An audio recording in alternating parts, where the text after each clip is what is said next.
A very good morning to everyone. So let's know about cranial fossa and its content. This is known as anterocranial fossa.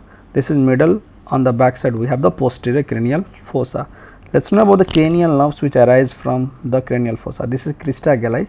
On the other side of the crista galli there is a plate known as cribriform plate of ethmoid bone, and which consists of the opening for olfactory nerve, that is the first cranial nerve, and ethmoidal nerves and vessels.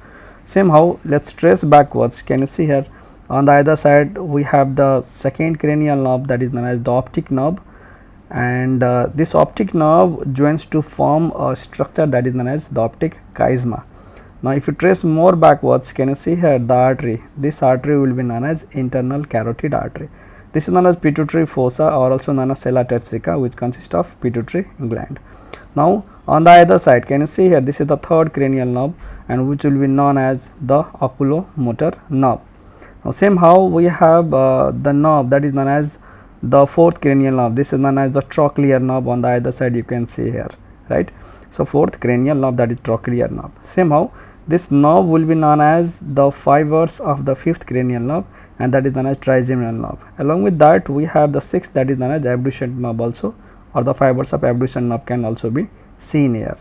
Now same how we have the foramen. That foramen will be known as internal acoustic foramen, or the meatus. So through that we have the seventh and the eighth cranial nerve will pass, that is known as the facial nerve and the vestibulocochlear nerve.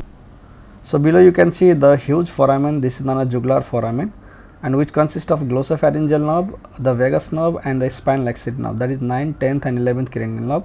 It also consists of inferior petrosal sinus and the sigmoid sinus.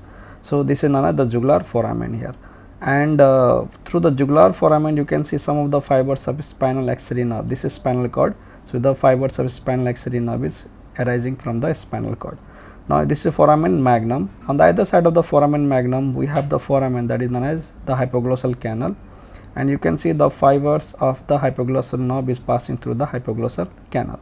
Somehow you can see the spinal cord. On the, this is spinal cord. On the other side of spinal cord, this artery is known as the vertebral artery, which joins to form a basilar artery. So this is all about the content of the cranial fossa, nerves which is arising from the cranial fossa. Let's recap it once more, and let's know about what are the cranial nerves which is arising from here. On the other side the olfactory nerves will arise. This is optic nerve. Well, this is internal carotid artery. This is known as the third cranial nerve, that is oculomotor nerve. Same how we have the fourth cranial nerve, that is trochlear nerve. This is fifth. Along with the fifth we have the sixth, that is known as the abducent nerve.